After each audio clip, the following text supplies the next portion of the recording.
മൃദംഗ vision മൃദംഗനാദം പരിപാടിക്കിടെ Uma Thomas MLA വീണ് പരിക്കേറ്റ സംഭവത്തിൽ വീഴ്ച സമ്മതിച്ചു കേസിലെ 4ാം പ്രതിയായ കൃഷ്ണകുമാർ. സ്റ്റേജ് നിർമ്മിക്കുന്നതിന് GCDAയുടെ അനുമതി ഉണ്ടായിരുന്നില്ല എന്ന് സംഘാടകനും 4ാം പ്രതിയുമായ കൃഷ്ണകുമാർ ന്യൂസ് മലയാളത്തോട് പറഞ്ഞു. സ്റ്റേജ് നിർമ്മിക്കുന്ന സമയത്തും GCDA അധികൃതർ മുന്നറിയിപ്പ് നൽകിയിരുന്നു. സംഭവശേഷം പോലീസിനെ അങ്ങോട്ട് സമീപിക്കുകയായിരുന്നു എന്നും തന്റെ പക്കലുള്ള ദൃശ്യങ്ങൾ പോലീസിന് കൈമാറിയിട്ടുണ്ട് എന്നും കൃഷ്ണകുമാർ പറഞ്ഞു. പോലീസ് മറ്റാർക്കോ സഹായം ചെയ്യുന്നതായി തോന്നുന്നുണ്ട് എന്നും കൃഷ്ണകുമാർ ആരോപിച്ചു. News Malayalam exclusive. ചെയ്ത സ്റ്റേജിന് അനുമതി GCDA ഉണ്ടായില്ല. എനിക്കറിയാം, ഞാൻ GCDA പെർമിഷൻ എടുത്ത് കൊടുത്ത ആളാണ് ഞാൻ. അപ്പോൾ GCDAയിൽ നിന്നും ഇതുപോലെ സ്റ്റേജ് ഉണ്ടാക്കാൻ അവർ പെർമിഷൻ കൊടുത്തിട്ടില്ല. ആ നൈറ്റ് അവർ ചെയ്തു തുടങ്ങിയപ്പോഴും GCDA ആൾക്കാരത് സ്റ്റോപ്പ് ചെയ്യാൻ പറഞ്ഞതാണ്.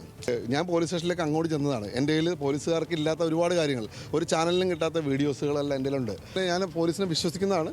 പക്ഷേ എന്തൊക്കെയോ പോലീസിൽ നടക്കുന്നുണ്ട്. ഒരു ഉച്ച കഴിഞ്ഞപ്പോഴത്തേക്കും ആരൊക്കെയോ രാഷ്ട്രീയം പറയുന്നതാണോ എന്തോ ഉടനെ അവർ മാറ്റുന്നുണ്ട്.